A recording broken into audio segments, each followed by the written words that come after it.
에스겔은 그의 나이 25세 되던 해에 바벨론으로 끌려오게 됩니다. 이스라엘의 나라가 1차로 다니엘과 함께 지도자들이 바벨론으로 끌려오게 되고요. 두 번째 2차로 에스겔이 본인과 함께 여호야긴 왕과 함께 이제 끌려오게 되죠. 그리고 유프라테스 강 줄기인 그발 강가에서 운하공사 노동에 시달리게 됩니다. 국가는 멸망했고 아무런 희망도 없는 채 강제 노역 가운데 살아야 했던 에스겔, 그리고 그와 함께 했던 수많은 사람들이 하루하루 절망적인 삶을 살고 있습니다. 자, 그런데 에스겔은 한 가지 놓치지 않고 붙들었던 것이 있었습니다. 에스겔은 25세 젊은 청년의 나이로 국가가 멸망한 채 외국 이방 나라에 끌려와 살면서 붙들었던 한 가지 자기 자신의 정체성이었습니다. 에스겔은 그 자신을 향해 부시의 아들 제사장 나 에스겔이라고 표현합니다. 자기 자신은 제사장이라는 겁니다. 여러분, 국가가 있고 성전이 있어야 제사장이 필요한 것 아닌가요? 제사장이 제사장으로서의 역할을 감당하려면 하나님의 성전이 있어야 되지 않겠습니까?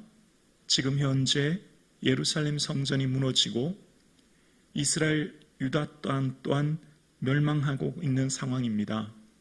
그런데 에스겔은 나는 제사장이라는 겁니다. 하나님의 거룩한 부르심을 받은 제사장이요. 그 시간을 5년 동안 견딥니다. 아무것도 보이지 않고 아무것도 잡을 수 없는 그 불확실한, 아니 어쩌면 절망으로 가득한 그 현실 가운데 그가 놓치지 않은 것, 나는 하나님의 제사장이다. 부시의 아들 제사장 나 에스겔이라고 표현하는 것으로 그는 끊임없이 하나님의 부름받은 제사장임을 잊지 않았던 거죠. 그리고 5년이 지난 뒤에 30세 되던 해에 기원전 593년 하나님의 부르심을 받습니다. 그리고 하나님의 말씀이 그에게 임하여 환상을 보여주시죠. 구약에 등장하는 환상, 이상이란 단어는 말씀과 같은 의미로 사용됩니다. 비디오로 보여주시는 겁니다. 비디오로, 영상으로 보여주시는 거거든요. 그러니까 에스겔의 인생에 어쩌면 5년이란 시간 동안은 아무것도 볼 수 없는 절망적인 상황, 모두가 다 자포자기하고 살아가는 그 시대에 분명한 정체의식을 있었고 하나님의 제사장으로서의 삶을 살았던 그의 삶을 보게 됩니다. 오늘 함께 예배하시는 저와 여러분의 삶에 지금 내 삶의 자리가 어떠하든, 지금 내가 살아가고 있는 땅이 바벨론 그발 강가와 같은 상황일지라도, 당장의 내 삶에 하나님의 응답과 능력과 역사가 보이지 않을지라도 우리는 하나님의 거룩한 제사장이요 하나님 부르심 받은 성도로서의 분명한 정체성을 붙들 수 있기를 주의 이름으로 축원합니다. 그렇게 살아가던 에스겔에게 하나님은 환상을 보여주시고, 지난 8장에서는 에스겔이 6년 6월 5일 하나님께서 그의 머리털을 잡고 바벨론에서 1600km 떨어진 예루살렘으로 데려가셔서 이제 예루살렘, 그러니까 유다는 3차 침공에 의해서 완전히 멸망하거든요. 그러니까 아직도 유다에게는 어쩌면 소망이 남아있는, 기회가 남아있는 그런 상황이에요. 그런데 그 예루살렘 성전에서 데려가서 보여주셨는데 그곳에 질투의 우상이 가득하게 되었고, 그런 가증한 일로 말미암아 내가 내 성소를 멀리 떠나게 되었다는 하나님 말씀을 보게 되죠.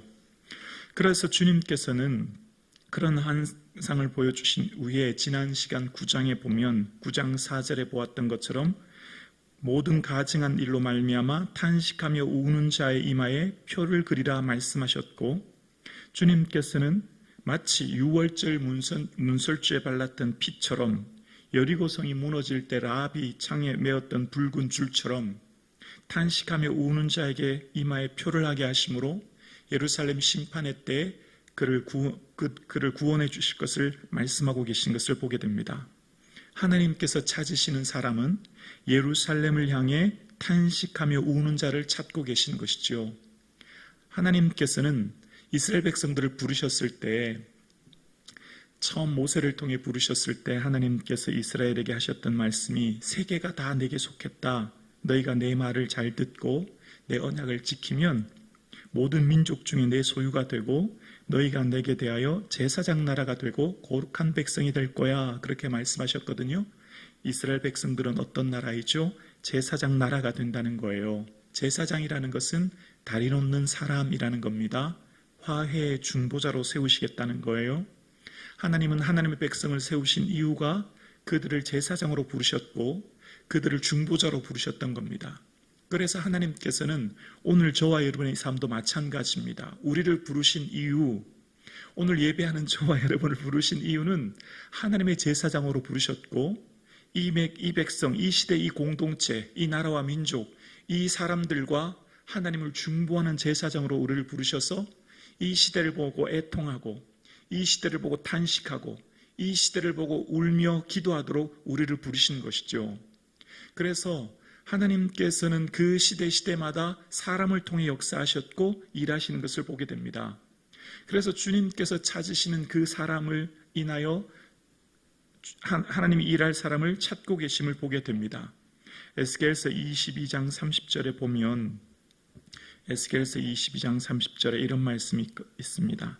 이 땅을 위하여 성을 쌓으며 성 무너진 데를 막아서서 나로 하여금 멸하지 못하게 할 사람을 내가 그 가운데서 찾다가 찾지 못하였으므로 라고 말씀하세요. 무너진 데를 막아서서 나로 멸하지 못하게 할 누구를? 사람을요. 하나님 지금도 이 사람을 찾고 계신 겁니다. 이 시대가 무너지고 이 시대가 깨어지고 이 시대가 죄악의 물결로 물들은 이 시대를 막아설 사람을 주님은 오늘도 찾고 계신 거예요. 오늘 저와 여러분들이 바로 이런 사람인 거죠. 오늘 이 시대가 죄악의 물결로 세상이 무너지고 부서지고 깨어지는 이 심판의 날이 다가오는 이 시대에 그것을 막아서서 하나님을 향해 중보할 사람을 오늘 주님이 찾고 계신 것이죠. 그래서 하나님이 찾으시는 그 제사장 나라로 그 백성으로 우리를 부르셔서 그 일을 감당하게 하시는 겁니다. 오늘 예배하는 저와 여러분, 마치 다니엘이 젊은 25세의 청년으로 왔을 때 아무것도 보이지 않은 그 절망적인 상황 가운데 그 제사장으로서의 분명한 정체성을 가지고 견디고 인내하며 살아갔을 때 그에게 하나님께서 환상을 보여주시고 말씀을 주셔서 그 공고한 백성들, 그 절망으로 가득한 이들에게 말씀으로 위로하셨던 것처럼 오늘 저와 여러분 이 새벽 하나님 말씀을 붙드셔서 말씀을 통해 나와 내 가정과 내 이웃이 위로받는 은혜가 있기를 주의 이름으로 축원합니다. 이 말씀은 고난 중의 위로라. 이 말씀이 나를 살리셨기 때문입니다. 말씀이 우리 영혼을 살리고 말씀이 우리 가정을 살리고 말씀이 우리 민족을 살리는 것이죠. 그래서 오늘 본문 지난 시간 이마에 우는 자의 이마에 표했던 그 하나님의 영광이 이제 오늘 10장에 비로소 다시 등장하게 됩니다. 1절입니다. 이에 내가 보니 그룹들 머리에 궁창의 남보석 같은 것이 나타나는데 그들 위에 보좌의 형상이 있는 것 같더라. 궁창 위에 있는 하나님의 보좌의 형상을 보게 됩니다. 그 보좌의 형상 가운데 이제 하나님께서 말씀하시는데요. 2절이요. 하나님이 가는 베옷을 입은 사람에게 말씀하여 이르시되 너는 구름 밑에 있는 바퀴 사이에 들어가 그 속에서 숯불을 두 손 가득히 움켜가지고 성읍 위에 흩으라 하시매 그가 내 목전에서 들어가더라 라고 말씀하고 계십니다. 오늘 본문의 2절 중반부에 숯불을 두 손 가득히 움켜가지고 성읍 위에 어떻게 하라고요? 흩으라 라고 오늘 본문에 말씀하고 계시죠. 흩으라라고 하는 자라크는 뿌리다 라는 의미가 있는데요. 오늘 본문에 이 1장에 등장하지 않았던 그룹의 형상이 이제 등장하게 되죠. 언약궤 그룹들 사이에 있었던 하나님의 영광을 묘사하는 것을 보게 됩니다. 그러면서 이제 오늘 본문 그 숯불을 통해 예루살렘의 뿌리라 라고 말씀하시는 것을 봅니다. 이 본문을 통해서 이후에 이제 에스겔서 36장 25절에 보면 맑은 물을 너희에게 뿌려라고 말씀하시면서 그들을 새롭게 정화하실 것을 말씀하시고요. 이후에 에스겔서 43장 18절에도 보면 번제를 드려 피를 뿌리는 규례는 이러하다 말씀하시면서 그들을 피제사로 정결하게 될 것을 말씀하시는 것을 보게 됩니다. 그래서 오늘 이 숯불을 예루살렘에 뿌리는 것은 심판과 동시에 그들을 정결하게 하기 위함이란 걸 알게 됩니다. 제사장이 하는 중요한 역할은 피를 회막문 제단 사방에 뿌리는 것이거든요. 그래서 그것을 통해 정결하게 하는 것이었고요.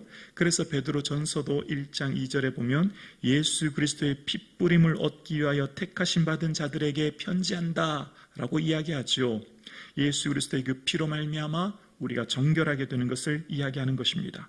마치 이사야 6장에 보면 제단 사이 핀 숯을 가지고 그 이사야 입에 대어서 내 죄악이 사해졌다라고 말씀하시는 것처럼 말입니다.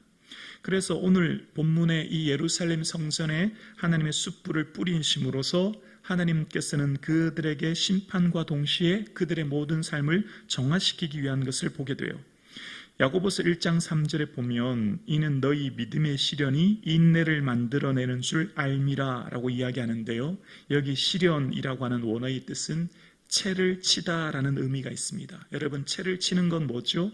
채를 쳐서 거기에 돌을 골라내고 곡식에 채를 쳐서 곡식과 돌을 골라내기 위한 것 아니겠습니까? 채를 치다라고 하는 것은 유혹의 시련을 통해 믿음을 드러내는 것입니다. 그러니까 숯불로 인하여서 흩트는 것을 통해서 이 시련은 오히려 그들의 믿음을 드러내기 위함이라는 것을 보게 되는 것이죠. 오늘 예배하는 저와 여러분, 우리의 삶 가운데 있는 어떤 고난도 어떤 시련도 오히려 이때는 우리의 믿음이 돋보이게 될 때입니다. 우리의 믿음이 드러날 때인 것이죠. 이 숯불을 뿌려서 예루살렘에 뿌리게 되는 것은 가는 베옷을 입은 사람이라고 얘기하죠. 제사장입니다. 바로 예수 그리스도를 예표하는 것이죠. 오늘 우리는 예수 그리스도의 그 피로 말미암아 정결함을 얻게 되고 그 예수 그리스도의 십자가 보혈의 능력으로 구원 얻어 영원한 생명과 은혜를 얻게 되었고, 그래서 우리의 삶은 어떤 시련이 닥쳐올 때, 우리의 어떤 고난이 닥쳐올 때 오히려 우리의 믿음이 더 정금과 같이 빛날 줄로 우리는 믿습니다. 오늘 함께 예배하시는 사랑하는 성도님, 우리의 삶의 자리가 어떠하든 우리는 하나님의 거룩한 제사장입니다. 제사장으로서의 분명한 정체성을 잊지 않고 오늘도 나의 주어진 삶의 자리를 살아갈 때 하나님께서는 말씀으로 우리를 위로하시고 우리의 이웃과 우리의 삶을 새롭게 정화시키고 새롭게 살리는 은혜가 있게 될 줄로 믿습니다.